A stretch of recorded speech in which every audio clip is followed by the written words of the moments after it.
श्री स्वामीनारायण भगवान की जय। अक्षर पुरुषोत्तम महाराज की जय।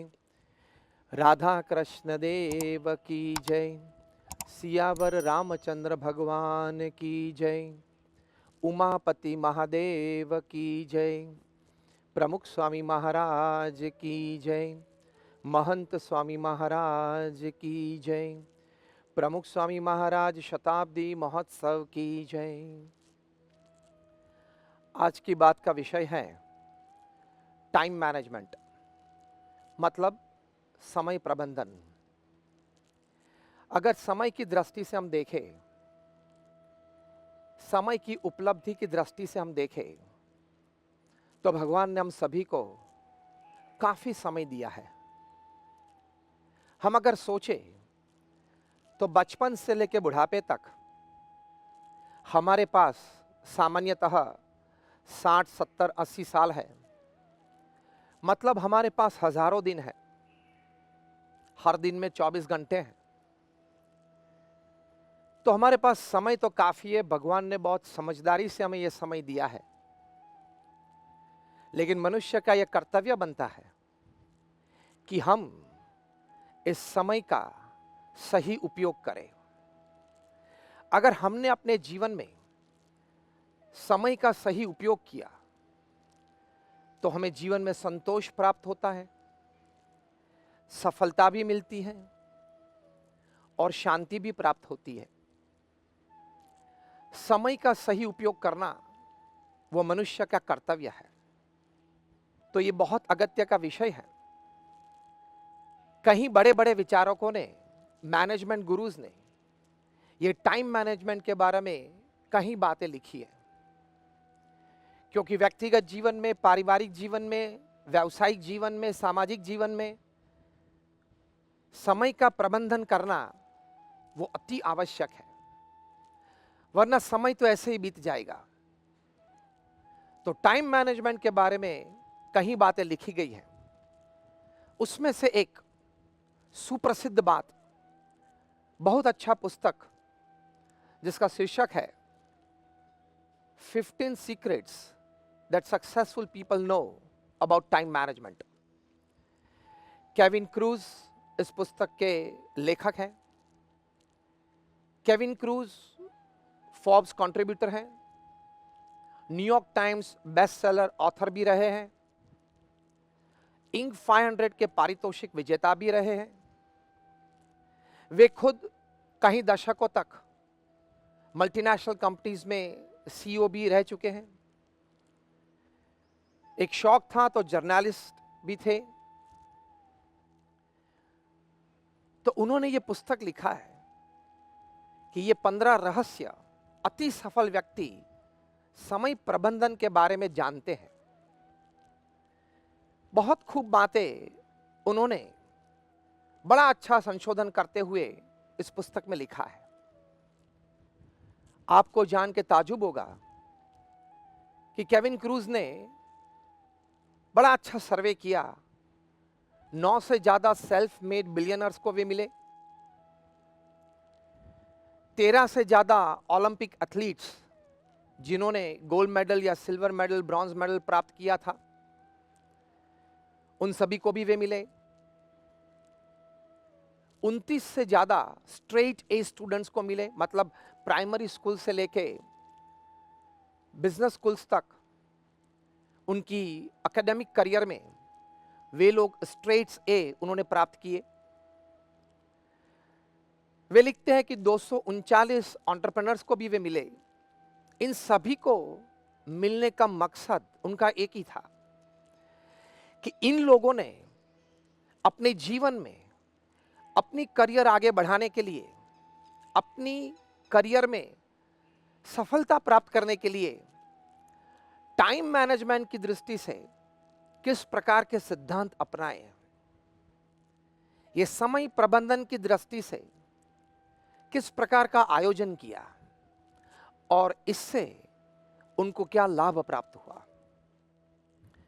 उनके साथ घंटों तक बैठे, कहीं प्रश्न उनको पूछे और जो उत्तर मिले वो उन्होंने समराइज किए, कंसाइज किए और ये पुस्तक उन्होंने लिखा है जो विश्व प्रसिद्ध बना। ये पुस्तक 15 secrets successful people know about time management, आज कहीं 20 स्कूल्स में उसका क्रैश कोर्स चल रहा है, कहीं फॉर्च्यून 500 कंपनीज के एग्जीक्यूटिव्स ने इस पुस्तक का कोई ना कोई कोर्स किया है। एक दिन का कोर्स हो, एक हफ्ते का कोर्स हो, एक महीने का कोर्स हो। तो जब टाइम मैनेजमेंट की बात आती है तब यह पुस्तक कहीं एग्जीक्यूटिव्स ने अपने जीवन में अपनाया है, इससे बहुत लाभ भी प्राप्त किया है। तो इस पुस्तक में जो अच्छी बातें लिखी है वो शायद आज हम शेयर करना चाहेंगे। पहली बात यह लिखी है कि highly successful people they consider time as their most invaluable asset, more valuable than money, and they use every minute of their life very wisely. मतलब जो अति सफल व्यक्ति हैं, जो बहुत कार्यशील व्यक्ति हैं, वे लोग समय को अपने जीवन की सबसे बड़ी अमानत मानते हैं। पैसे से भी ज्यादा कीमत समय को देते हैं और अपने जीवन की हर मिनट बहुत समझदारी पूर्वक वे उपयोग करते हैं। हम सभी ने प्रमुख स्वामी महाराज के जीवन में यह सद्गुण बहुत नजदीक से देखा है। परम पूज्य प्रमुख स्वामी महाराज जो इस BAPS संस्था के 65 साल तक प्रमुख रहे, कई प्रकार की प्रवृत्ति इस संस्था में उन्होंने विकसित की। आपको जान के शायद आश्चर्य होगा कि 160 से भी ज्यादा प्रकार की प्रवृत्ति सामाजिक क्षेत्र में, सांस्कृतिक क्षेत्र में, तबीबी क्षेत्र में, पर्यावरण क्षेत्र में प्रमुख स्वामी महाराज ने विकसित की और सैकड़ों संत और हजारों हरि भक्त को इस सेवा में जोड़ दिया। प्रमुख स्वामी महाराज अपने जीवन काल में दुनिया के 60 देशों में 18,000 गांव में गए, सत्संग यात्रा की, वहां घर घर घूमे, लोगों को आध्यात्मिकता प्रदान की, उनको निर्व्यसनी किया, उनके बच्चों को संस्कारित किया, वो परिवार में आध्यात्मिक आदतें प्रमुख स्वामी महाराज ने दृढ़ करवाई। तो यह सत्संग यात्रा प्रमुख स्वामी महाराज ने बहुत तेज रफ्तार से उनके जीवन में की। साथ साथ हमारे जैसे 1100 संतों को दीक्षा प्रदान की, 1100 से भी ज्यादा अक्षरधाम मंदिर संस्कार केंद्र बनाए। आप लोगों ने स्वामीनारायण अक्षरधाम नई दिल्ली में देखा होगा, स्वामीनारायण अक्षरधाम गांधीनगर गुजरात में भी शायद देखा होगा, और कहीं मंदिर और संस्कार धाम में भी शायद आप गए होंगे। तो इस प्रकार के अध्यात्म केंद्र 1100 से भी ज्यादा प्रमुख स्वामी महाराज ने बनाए और उसका सफल संचालन किया। 55,000 से ज्यादा स्वयंसेवक तैयार किए, भाई और बाई दोनों। 70 से ज्यादा हॉस्पिटल्स, हॉस्टल, स्कूल्स और कॉलेजेस बनाई और सफल संचालन निस्वार्थ भाव से एक चैरिटी बेस पे प्रमुख स्वामी महाराज ने किया। तो बहुत काम प्रमुख स्वामी महाराज ने निस्वार्थ भाव से समाज के लिए किया। बड़ी समाज सेवा प्रमुख स्वामी महाराज ने की। वे बहुत कार्यशील थे, उनका व्यक्तित्व भी बहुत आकर्षक रहा। लोग उनके लिए समय देते थे, उनके आयोजन में लोग अपनी सेवाएं देते थे। तो प्रमुख स्वामी महाराज एक जीवन काल में, मतलब एक मनुष्य जीवन में इतना सारा कार्य कर पाए, उसका एक बहुत बड़ा रहस्य उनका समय प्रबंधन था, मतलब टाइम मैनेजमेंट था। प्रमुख स्वामी महाराज एक बार मुंबई में थे, दांत में कोई तकलीफ आई और डॉक्टर दीक्षित का संपर्क किया गया, एक अपॉइंटमेंट मिली। कोई दिन सुबह चलना था, अपॉइंटमेंट के जरिए से वहां डॉक्टर दीक्षित के क्लिनिक पे। सुबह का समय 10 साढ़े 10 का प्रमुख स्वामी महाराज का पत्र पठन और पत्र उत्तर का रहता था। जब निकलने का समय आया दादर स्वामीनारायण मंदिर से, प्रमुख स्वामी महाराज ने अपने सेवक संत को बताया कि पत्र साथ में ले लेना। पत्र सब साथ में लिए। प्रमुख स्वामी महाराज लिफ्ट से नीचे आए, गाड़ी में बैठे, पत्र मांगा और पत्र पढ़ना चालू कर दिया। वैसे अगर हम होते तो, मुंबई जैसा शहर है, तो वैसे ही गाड़ी में आगे चलते चलते, घूमते घूमते आसपास हम देखते हैं, बिल्डिंग देखते हैं, लोग देखते हैं। प्रमुख स्वामी महाराज अत्यंत कार्यकुशल थे, समय का उपयोग करना जानते थे। तो दादर स्वामीनारायण मंदिर से डॉक्टर दीक्षित की क्लिनिक तक पहुंचे प्रमुख स्वामी महाराज ने पत्र पढ़ना चालू रखा। वहां नीचे उतरे, अंदर पहुंचे, डॉक्टर दीक्षित ने कहा कि स्वामी जी 2 मिनट, मैं थोड़ा एपरेटस एडजस्ट करता हूं। प्रमुख स्वामी महाराज ने कहा कोई बात नहीं। वहां बैठे, पत्र पढ़ना चालू रखा। 1 पत्र, 2, 3, 4 चालू रखा। फिर डॉक्टर दीक्षित आए कि स्वामी जी आप अंदर पधारे। अंदर गए प्रमुख स्वामी महाराज। आपको जान के आश्चर्य लगेगा कि वहां कुर्सी से उठे, दोनों हाथ में पत्र पकड़ा हुआ था, तो क्लिनिक में कुर्सी तक गए, वहां तक पत्र पढ़ना चालू रखा। कुर्सी पे बैठे, वहां तक भी पत्र पढ़ना चालू रखा। फिर पत्र बाजू पे रख दिया। 1-2 एक्सरे निकाले डॉक्टर दीक्षित ने और कहा कि स्वामी और शायद 2-3 निकालने पड़ेंगे। स्वामी जी ने कहा ठीक बात है। बाजू में पत्र पड़ा था, पत्र पढ़ना चालू किया। दूसरा लिया, तीसरा लिया, फिर से 1-2 एक्सरे डॉक्टर दीक्षित ने लिए। फिर से 1 एक्सरे बाकी था, तो प्रमुख स्वामी महाराज ने सेवक संत के पास पत्र मांगा और वो भी पत्र पढ़ना चालू रखा। तो ये पूरी जो कार्यवाही हुई, जो दांत के एक्सरे की, प्रमुख स्वामी महाराज ने पत्र पठन चालू रखा। तो ऐसी दिनचर्या होती है ऐसे कार्यकुशल व्यक्ति की। This is called time management. यह समय का प्रबंध है। जैसे हमने पहले सुना कि ऐसे महापुरुष समय को सम्मान देते हैं और दशकों के बाद समय उनको सम्मान देता है।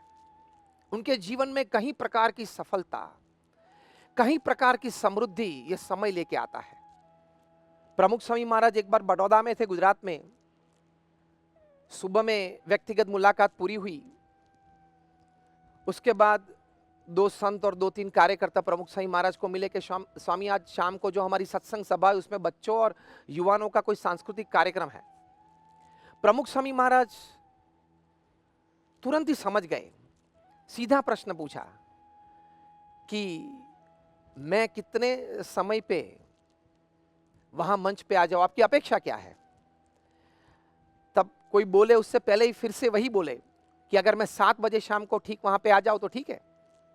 सभी ने कहा एक दूसरे के सामने देखते हो कि हाँ ठीक है स्वामी, 7 बजे आप पधारना। प्रमुख स्वामी महाराज ने बोला ठीक, हम आ जाएंगे। शाम को प्रमुख स्वामी महाराज सायं भ्रमण करते थे, थोड़ी मुलाकात रहती थी, पत्र लेखन थोड़ा करते थे। फिर सत्संग सभा में आने के लिए भी अपने निवास स्थान से चले। अब बड़ौदा में यह व्यवस्था है, 2 कैंपस हैं। मंदिर और प्रमुख स्वामी महाराज का निवास स्थान एक कैंपस में है और सत्संग सभा जहां लगती है वो एक दूसरा कैंपस है। बीच में एक पब्लिक रोड है। प्रमुख स्वामी महाराज अपने निवास स्थान से निकले, रोड क्रॉस करते हुए उन्होंने गाड़ी में जो घड़ी थी वो उन्होंने देखी और 7 बजने में 2 मिनट बाकी थी। प्रमुख स्वामी महाराज ने गाड़ी चालक को कहा कि तेज से चलाओ, हमें वहां 7 बजे ठीक पहुंचना ही है। और प्रमुख स्वामी महाराज जब यहां मंच पे पहुंचे तब समय था 7 बजे का। तो इतना सम्मान समय को ये देते हैं। कभी कभार तो ऐसा लगता है कि ऐसे कार्यशील व्यक्ति, ऐसे प्रभावशाली व्यक्तित्व जिनका होता है, कार्य की दृष्टि से हम देखें तो वे लोग समय के गुलाम हैं, लेकिन गुलाम नहीं हैं, वे लोग समय को सम्मान देते हैं। ताकि ये बात एक हकीकत इतिहास की दृष्टि से हम देखें तो इतिहास में कहीं ऐसे प्रसंग है कि समय ने इन लोगों को दशकों के बाद बहुत सम्मान दिया है। तो प्रमुख स्वामी महाराज के जीवन में यह बात थी और एक बात केविन क्रूज ने लिखी है, पॉइंट नंबर 2 लिखा है, उन्होंने लिखा है कि highly successful people they focus on their values, they focus on their priorities, they focus on their consistent habits, so they automatically manage time. ये बहुत अच्छी बात उन्होंने बड़ा संशोधन करके लिखा है। उन्होंने लिखा कि ऐसे जो महापुरुष हैं वो लोग सीधा समय का आयोजन नहीं करते, लेकिन अपने जो सिद्धांत है, जो मूल्य है, जो नीति नियम है, जो शिस्त है, उस पे फोकस करते हैं, मतलब अपना ध्यान केंद्रित करते हैं। फिर जो प्रायोरिटीज, मतलब अपने जीवन में जो प्राथमिकता है, उन पे अपना ध्यान केंद्रित करते हैं। और तीसरी बात कंसिस्टेंट हैबिट्स, मतलब रोजाना जो 5, 7, 10 ऐसे काम हैं जो रोज वही समय पे करना है, वे करते हैं। तो इन 3 चीजों से समय का प्रबंधन अपने आप हो जाता है, ऑटोमेटिकली इट हैपेंस। बहुत अच्छी बात उन्होंने लिखी है। Again I repeat, values, priorities and consistent habits. तो प्रमुख स्वामी महाराज के जीवन में जो मूल्य, नीति नियम, सिद्धांत, वो इतने दृढ़ थे। कई बार हम सब संत को, सब कार्यकर्ता को वे बताते थे कि नीति नियम और सिद्धांत को छोड़ के कभी कोई कार्य मत करना, क्योंकि बड़ा नुकसान तो आ सकता है जीवन में, लेकिन प्रथम यह बात आती है कि अगर आपने कोई नीति नियम सिद्धांत छोड़ दिए तो उसकी वजह से जो तकलीफ खड़ी होती है, वो तकलीफ को मिटाने के लिए, निपटाने के लिए आपका बहुत समय बिगड़ता है। तो नीति नियम और सिद्धांत को साथ रख के ही ऐसे महापुरुष अपने जीवन में कार्य करते हैं, ताकि कोई समय ना बिगड़े। दूसरी बात उन्होंने कही, प्रायोरिटी, मतलब प्राथमिकता। उनकी जो प्रायोरिटीज है, मुख्य जो कार्य है, उसमें वे बहुत केंद्रित रहते हैं। प्रमुख स्वामी महाराज का मुख्य कार्य, उनकी जीवन की टॉप प्रायोरिटी थी समाज को संस्कृत करना, सभी के जीवन में अध्यात्म प्रदान करना, भगवान के प्रति श्रद्धा और भक्ति दृढ़ करवाना और उनके आत्मा का मोक्ष करना। यह उनकी जीवन की टॉप प्रायोरिटी थी, जो शास्त्रोक्त है, जो एक सच्चे संत का सही कार्य है। तो उसके लिए प्रमुख स्वामी महाराज बहुत फोकस्ड थे। किसी के साथ बात करते हुए, पत्र लेखन में कोई व्यवहारिक सुझाव देते हुए भी अध्यात्म उसमें जोड़ देना, यह उनका एक स्वाभाविक लक्षण था। तो प्रायोरिटीज पे वे फोकस कर सकते थे, अपना ध्यान केंद्रित कर सकते थे। और कंसिस्टेंट हैबिट्स की जो बात है, मतलब रोज ये 5, 7, 10 कार्य तो उसी समय पे रोज करना है, इंडिया में हो, परदेश में हो, विंटर हो, समर हो, मानसून हो, गांव में हो, शहर में हो, कोई भी परिस्थिति में, कोई भी जगह पे, कोई भी समय में ये 5, 7, 10 कार्य तो रोज उसी समय पे करने हैं। This is called consistent habits. प्रमुख स्वामी महाराज शायद 40 साल तक, शायद 40 से भी ज्यादा, लेकिन 40 साल तक, मतलब 4 दशकों तक रोज सुबह प्रातः भ्रमण में 6:40 को पधारे। रोज सुबह 7:30 बजे वे अपनी प्रातः पूजा में पधारे और हजारों हरिभक्त मुमुक्षु उनके दर्शन के लिए आते थे। उनका दोपहर का भोजन 12:30 बजे रहता था। 1 बजे वे व्यक्तिगत मुलाकात देते थे, 1 से 1:30 तक। शाम को 8:30 से 9 वे रात्रि भोजन लेते थे और 9 से 9:30 रात को वे व्यक्तिगत मुलाकात देते थे। तो ये उनकी दिनचर्या निश्चित रहती थी, कोई भी परिस्थिति में, कोई भी संजोग में, कोई भी जगह पर। तो this is called consistent habit.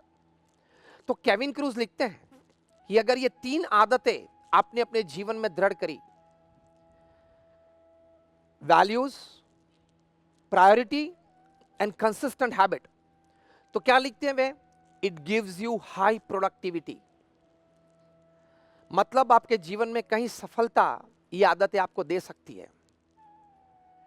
प्रमुख स्वामी महाराज ने जो ये संस्था BAPS बोचासन वासी अक्षर पुरुषोत्तम स्वामीनारायण संस्था में इतनी सारी प्रवृत्तियां का विकास किया, ये संस्था को विश्वव्यापी बनाई, यूनाइटेड नेशंस में एक NGO के रूप में एक स्थायी स्थान इस संस्था को है।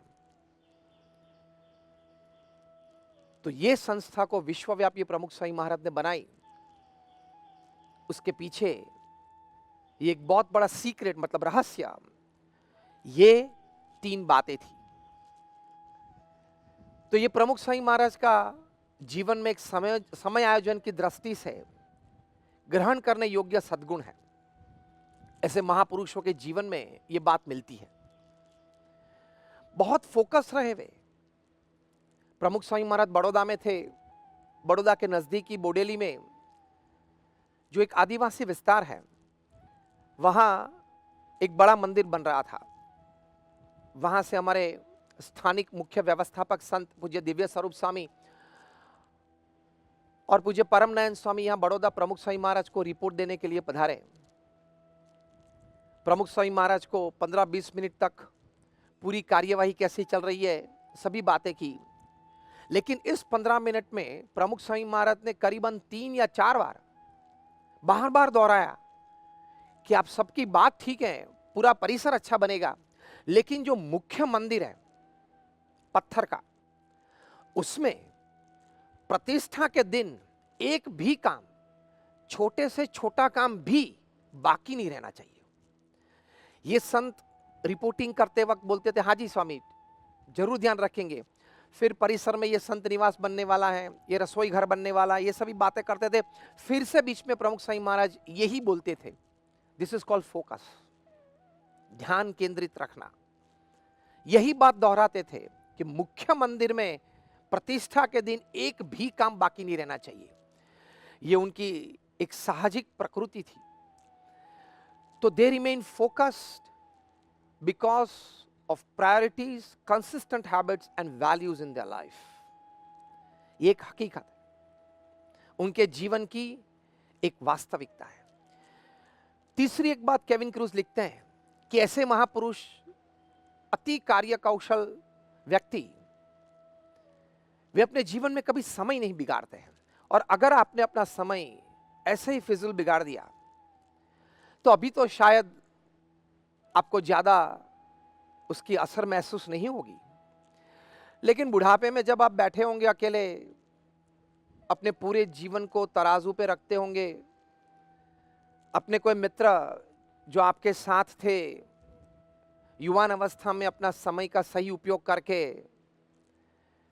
पुरुषार्थ करके कहीं आगे चले निकले, उस वक्त आपके जीवन में रिग्रेट्स, पश्चाताप आएगा कि एक समय मेरे पास भी यही सब बातें थी, समय था, अगर मैं चाहता तो उसका सही उपयोग कर सकता था, लेकिन मैंने फिजूल बेकार का यह समय बिगाड़ दिया। तो आज मुझे इतनी उपलब्धि जीवन में नहीं है जितनी उपलब्धि मेरे मित्र के पास है। और यह रिग्रेट आपको अपने हृदय में हमेशा के लिए रहेगी, दुख रहेगा। तो यह जानना बहुत जरूरी है कि don't waste your time. Plan कर दो, टू डू लिस्ट बना दो। और टू डू लिस्ट भी केविन क्रूज लिखते हैं, रात को बना के सोना कि कल सुबह उठ के, मतलब कल सुबह से शाम तक मेरा ये टू डू लिस्ट है, ये करना, ये करना, ये समय पे करना है, and try to stick to it maximum.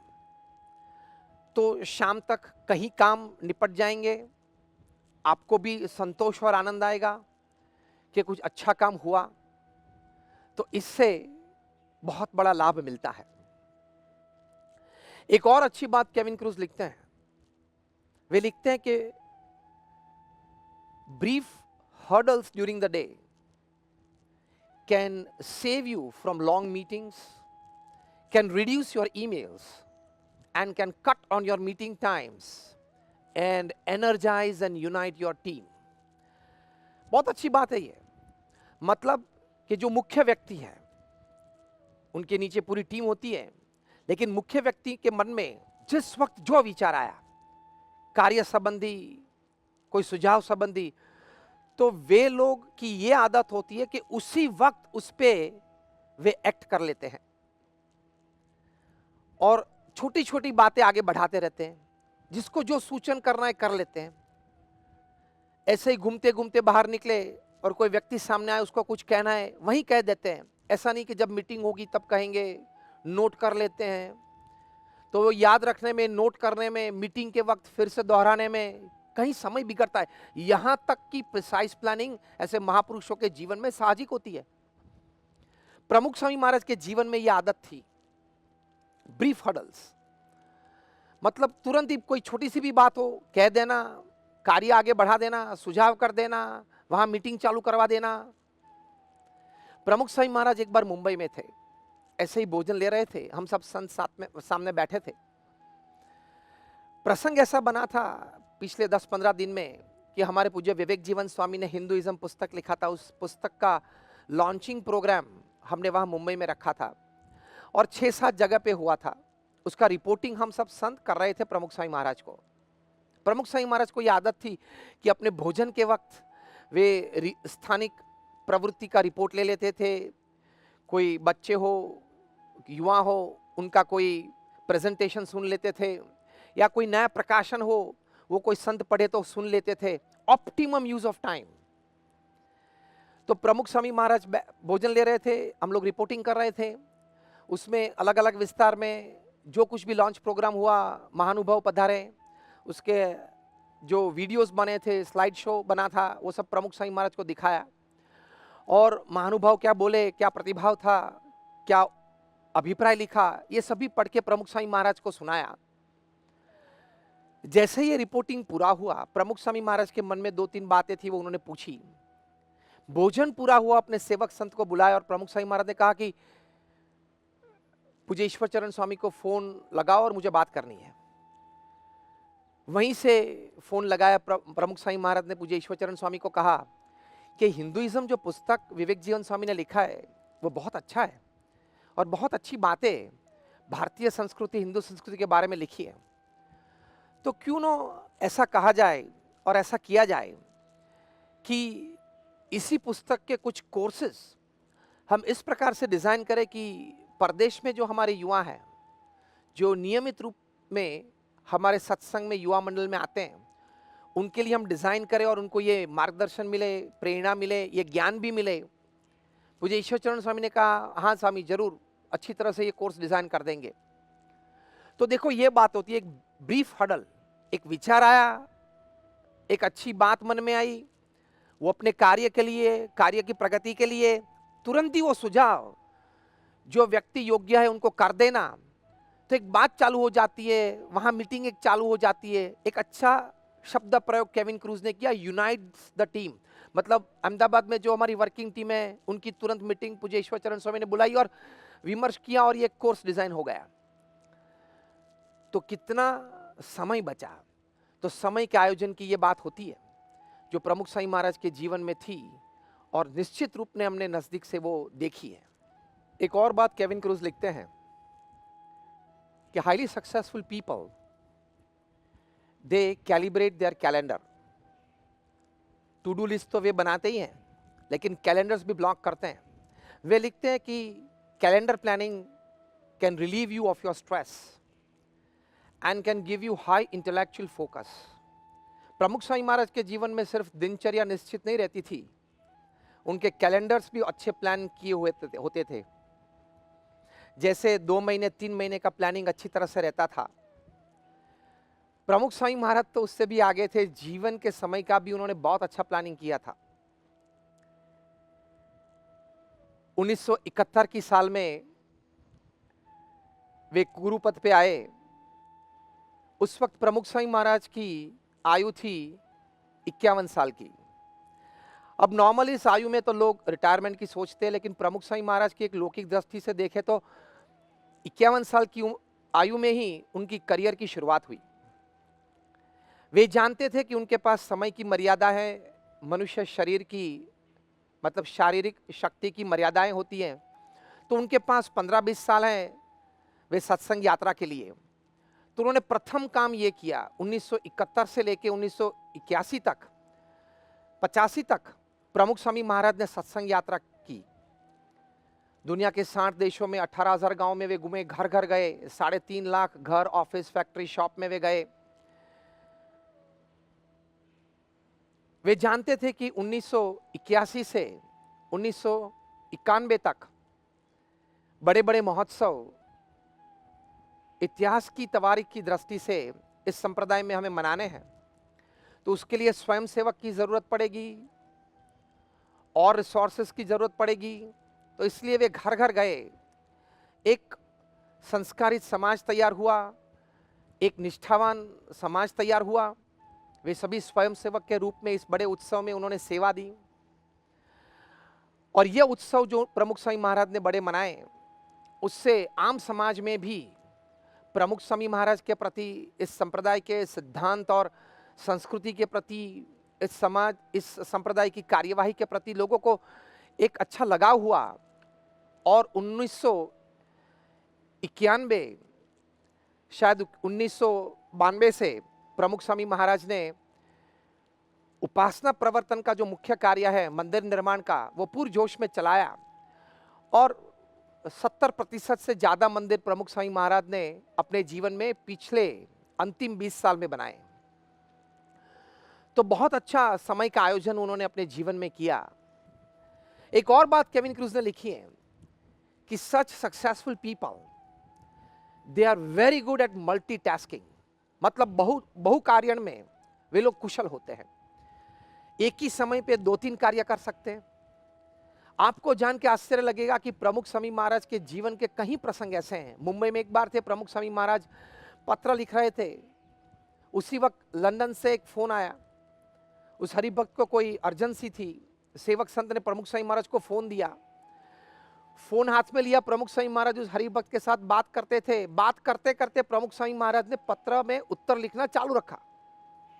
बड़ी आश्चर्य की बात है, ऐसे दृश्य तो कहीं संतों ने देखे हैं। अहमदाबाद में भी एक बार प्रमुख स्वामी महाराज फोन पे बात करते करते पत्र पढ़ रहे थे और फोन पूरा हुआ, पत्र भी सेवक संत को दे दिया और उसका उत्तर भी लिखवा दिया।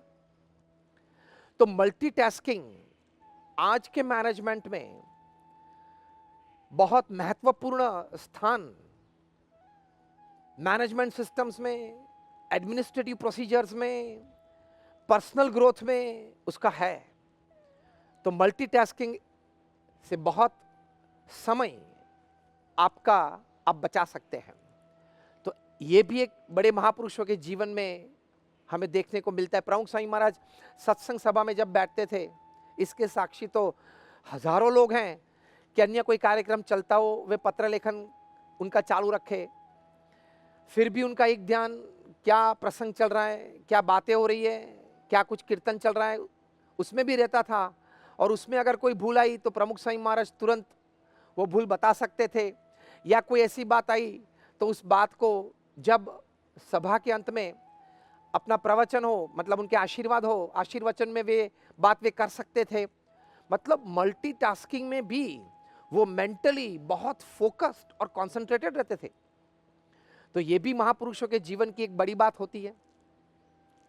एक और बात केविन क्रूज ने लिखी है, उन्होंने लिखा है कि अगर आप समय का प्रबंधन, मतलब टाइम मैनेजमेंट इफेक्टिवली करते हो, मतलब effective time management, it can give you growth, it can give you energy and it can give you new ideas.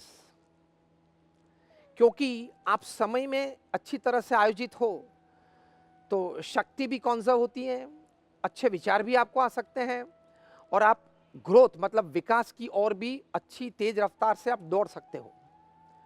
तो प्रमुख स्वामी महाराज ये समय आयोजन में बहुत कुशल थे, इसलिए ये भी लाभ उनके जीवन में हमको दिखता है कि अपने जीवन में 92 साल की आयु तक प्रमुख स्वामी महाराज ने बहुत कार्य किया। उनकी दिनचर्या पिछले 40-50 साल से वही रही।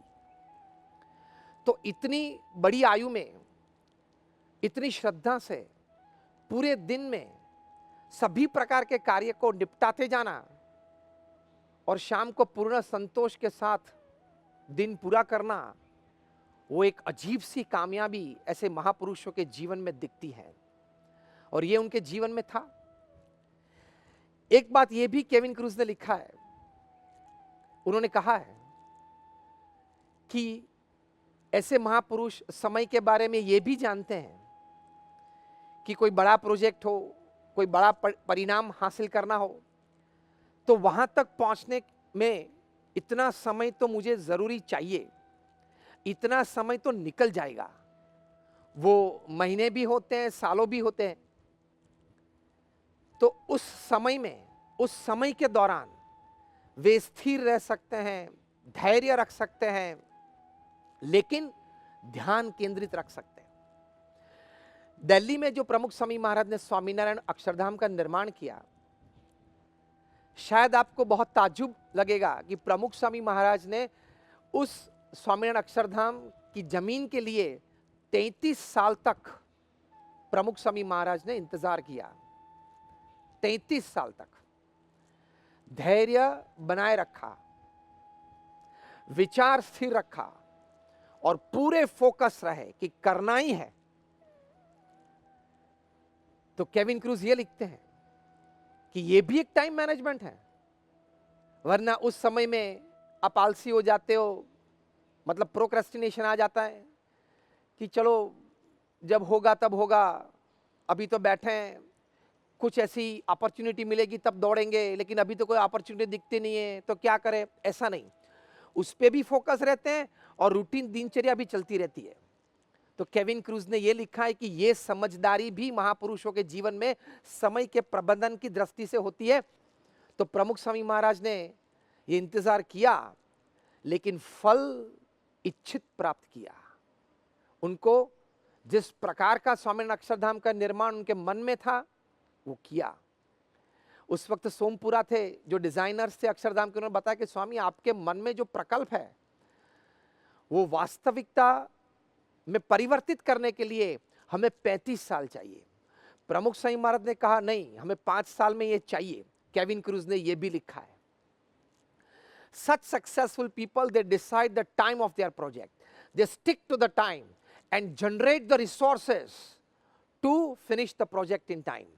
कि ऐसे महापुरुष काम का समय अपने मन में निश्चित करते हैं और उस समय में वो कार्य पूर्ण करने के लिए जो भी रिसोर्सेस की आवश्यकता है वो रिसोर्सेस पैदा कर सकते हैं। सोमपुरा ने कहा स्वामी 35 साल लगेंगे, प्रमुख स्वामी महाराज ने कहा कि नहीं 5 साल में चाहिए। तो प्रमुख स्वामी महाराज ने कहा कि जो आर्टिसंस हैं, उनके जो संबंधी हैं, स्नेही हैं, उनको शायद अगर काम ना मिलता हो तो वे लोग और कोई काम में जुड़ गए होंगे, छोटी सी दुकान खोल दी होगी अपने गांव में, उन सभी को बुलाओ, आप ट्रेन करो, उसके लिए भी हम आपको रिसोर्सेस देंगे। तो आर्टिसंस बढ़ाएं। और प्रमुख स्वामी महाराज ने जो सोमपुरा 35 साल की बात करते थे, लेकिन अपने मन में जो निर्णय था उसी हिसाब से 5 साल में 2000 से 2005 की साल तक स्वामीनारायण अक्षरधाम का प्रकल्प पूरा किया और भव्य उद्घाटित किया।